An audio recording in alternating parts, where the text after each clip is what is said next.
السلام علیکم ورحمۃ اللہ وبرکاتہ۔ معزز سامعین و ناظرین، انتہائی اہم ٹاپک اللہ وحدہ لا شریک کی پاک ذات کے متعلق ہمارے مختلف موضوعات پر بات چیت ہوئی۔ ان خاص مسائل میں ایک خاص مسئلہ ہے اللہ تعالیٰ کی ذات اقدس کو کس نام کے ساتھ پکارا جائے، کس نام کے ساتھ یاد کیا جائے، کون سا نام اللہ پاک کی ذات کے لیے لینا مناسب ہے، جائز ہے، ادب کے لائق ہے، اس کی شان کے مطابق ہے، اور کس طرح کے نام سے بچنا چاہیے۔ اللہ تبارک و تعالیٰ خود اپنی ذات اور اپنی شان کے مطابق قرآن عظیم کے اندر اپنے لیے نام کا اور کئی اسماء کا ذکر فرماتا ہے۔ سورہ الاعراف کی آیہ مبارکہ نمبر 180 میں ارشاد باری تعالیٰ ہے وَلِلَّهِ الْأَسْمَاءُ الْحُسْنَى فَادْعُوهُ بِهَا، فرمایا اللہ تعالیٰ کے لیے اسماء ہیں، کیسے؟ الحسنى، انتہائی خوبصورت، اعلیٰ سے اعلیٰ، مفہوم کے لحاظ سے بھی، معنی کے لحاظ سے بھی اور ادائیگی کے لحاظ سے انتہائی اعلیٰ اس کے نام ہیں، حسنى اس کے نام ہیں، انتہائی خوبصورت۔ تو جب بھی بلانا ہو ان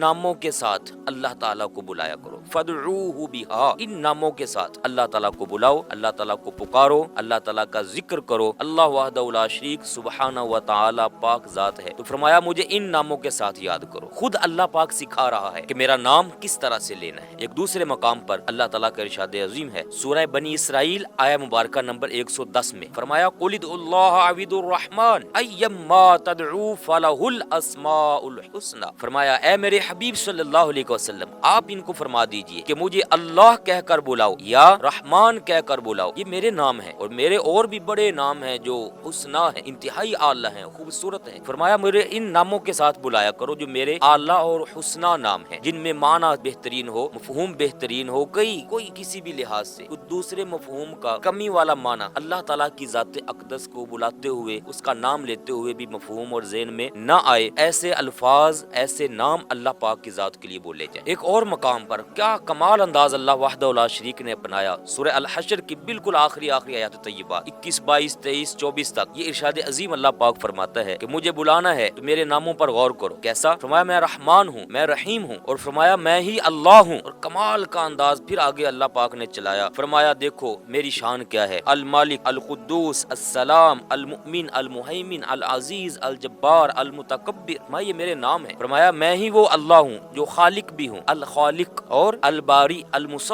اور ساتھ ہی فرما دیا لہ الاسماء الحسنى، فرمایا میرے اسماء بڑے ہی حسنہ ہیں، اعلیٰ نام ہے میرے۔ یہ قرآن عظیم کی آیات طیبات میرے پیارے سامعین و ناظرین یہ ہمیں بتاتی ہیں اللہ تبارک و تعالی وحدہ لا شریک پاک ذات، اس کو جب بھی بلانا ہے تو خود اللہ تعالیٰ چاہ رہا ہے کہ مجھے پاک ناموں کے ساتھ، حسنہ ناموں کے ساتھ، اعلیٰ ناموں کے ساتھ یاد کیا جائے۔ کسی بھی طرح کا کوئی ایسا نام اللہ پاک کی ذات کے لیے نہیں بولنا چاہیے جس میں کمی کا معنی ہو، نقص کا معنی ہو، عیب کا معنی ہو، اچھائی جس میں سے ختم ہو رہی ہو، یا کوئی دوسرا پہلو بھی نکل سکتا ہو۔ تو ہمیں ہمیشہ ایسا نام سامنے لانا ہے اور بولنا ہے، پکارنا ہے جو قرآن عظیم، حدیث طیبات اور اجماع امت، صحابہ کرام، اولیاء، مشائخ، بزرگان دین سے ہوتا ہوا ہمیں ملتا ہے اللہ وحدہ لا شریک کی ذات اقدس کے لیے، ان ناموں کے ساتھ یاد کیا جائے۔ ہمارے پیارے نبی کریم رؤوف الرحیم صلی اللہ علیہ وآلہ وسلم نے کیا کمال ارشاد فرمایا، فرمایا اللہ تعالیٰ کے 99 نام ہیں، اور وہ 99 نام آپ اکثر بھائی جانتے ہیں، قرآن عظیم کے شروع میں لکھے ہوئے ہوتے ہیں جو اکثر پڑھنے میں بھی آتے ہیں۔ فرمایا ان 99 ناموں کو جو یاد کر لے اللہ تعالیٰ ان کی برکت سے اس کی بخشش عطا فرما دیتا ہے۔ تو یہ 99 نام، ان کے ساتھ بلایا جائے اللہ وحدہ لا شریک کو۔ ترمذی شریف کے اندر یہ روایت موجود، مسلم شریف کے اندر یہ روایت موجود، اور ترمذی شریف میں تو باقاعدہ یہ سارے نام موجود ہیں۔ تو ان ناموں کے ساتھ اللہ وحدہ لا شریک کو بلایا جانا چاہیے۔ اب اس کے ساتھ ایک خاص مسئلہ ہے، انتہائی خاص مسئلہ۔ ہماری چونکہ اردو زبان ہے، پنجابی زبان ہے، مختلف علاقوں کے لحاظ سے زبانیں مختلف ہوتی ہیں، الفاظ بھی تبدیل ہوتے رہتے ہیں۔ اکثر یہ مسئلہ سامنے آتا ہے کہ اللہ تعالیٰ کی ذات اقدس کو جب بلایا جاتا ہے تو ایک لفظ بولتے ہیں ہمارے معاشرہ میں، اللہ میاں۔ میاں بولنا کیسا اللہ پاک کی ذات کے لیے، اللہ میاں۔ اب اس کے متعلق فقہاء، علماء، محدثین، مشائخ انتہائی اہم توجہ ہماری دلواتے ہیں کہ میاں کا ایک اچھا معنی بھی ہے بڑے کے معنی میں، لیکن میاں کا جہاں ایک اچھا معنی ہے وہاں اس کے دوسرے معنی بھی ہیں جو مخلوق پر عام طور پر بولے جاتے ہیں، جیسے چودھری کو میاں صاحب کہہ لیتے ہیں، جیسے شوہر کو میاں صاحب کہہ لیتے ہیں، میاں جی، میاں بیوی کہہ دیتے ہیں، میاں شوہر۔ اب اس میں جو مخلوق کے لیے بولا جا رہا ہوتا ہے لفظ، اس میں نقص والا معنی ہے، ایک رشتہ قائم ہو رہا ہے، رشتے کا مفہوم سامنے آ رہا ہے، میاں بیوی کے ذریعے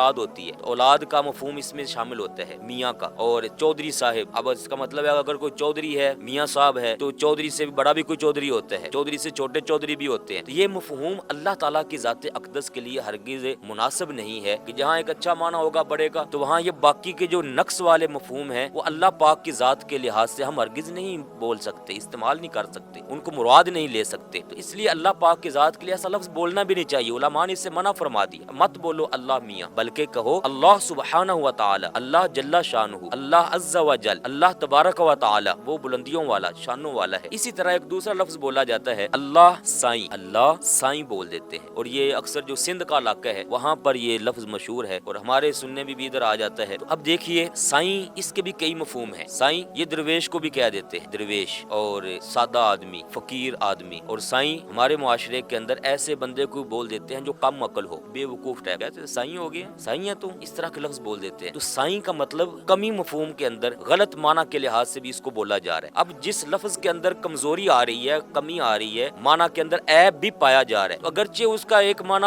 اس خاص زبان کے لحاظ سے کوئی اچھا نکل بھی آتا ہے، تو پھر بھی ہمیں عام طور پر اس کو بولنے سے پرہیز کرنا ہے، منع ہے، علماء نے اس کو منع فرمایا۔ اور خاص کر ایسا علاقہ جہاں یہ مفہوم اس کا عام ہے کہ یہ سائیں، درویش اور کمی والے معنی میں کم عقل والے کو بول دیا جاتا ہے، تو وہاں تو ہم بالکل نہیں بول سکتے یہ لفظ، اس لیے عام طور پر بھی اس کو بولنے سے پرہیز کرنا چاہیے۔ اس طرح کے دیگر نام اور کئی ایسے ہیں جو ہندوانہ نام ہیں، ہندو اپنے بتوں کے لیے بولتے ہیں، کسی کو رام کہہ دیتے ہیں، کسی کو بھگوان کہہ دیتے ہیں، کسی کو کیا کیا بولتے رہتے ہیں وہ، اور اس میں وہ چھوٹے بڑے کا معنی مراد لے لیتے ہیں۔ تو ہمیں مسلمانوں کو خاص طور پر ہر ایسے نام سے پرہیز کرنا ہے جس کے اندر کمی، عیب، نقص سے پایا جا رہا ہو۔ اللہ تعالیٰ ارشاد فرماتا ہے میرے نام بڑے حسنہ ہیں، اعلیٰ ہیں، اعلیٰ بولنے میں بھی، اعلیٰ مفہوم کے لحاظ سے بھی۔ تو ہمیں ہر وقت اللہ پاک کی ذات اقدس کے لیے وہ نام بولنے چاہیے جن میں بالکل درست اور اعلیٰ سے اعلیٰ مفہوم بھی ثابت ہوتا ہو، نکلتا ہو۔ اللہ تعالیٰ ہم سب کو اپنی پاک ذات کے نام اور اپنی خاص محبت کے ساتھ ہر لحاظ سے ادب و احترام نصیب فرمائے۔ والسلام علیکم ورحمۃ اللہ وبرکاتہ۔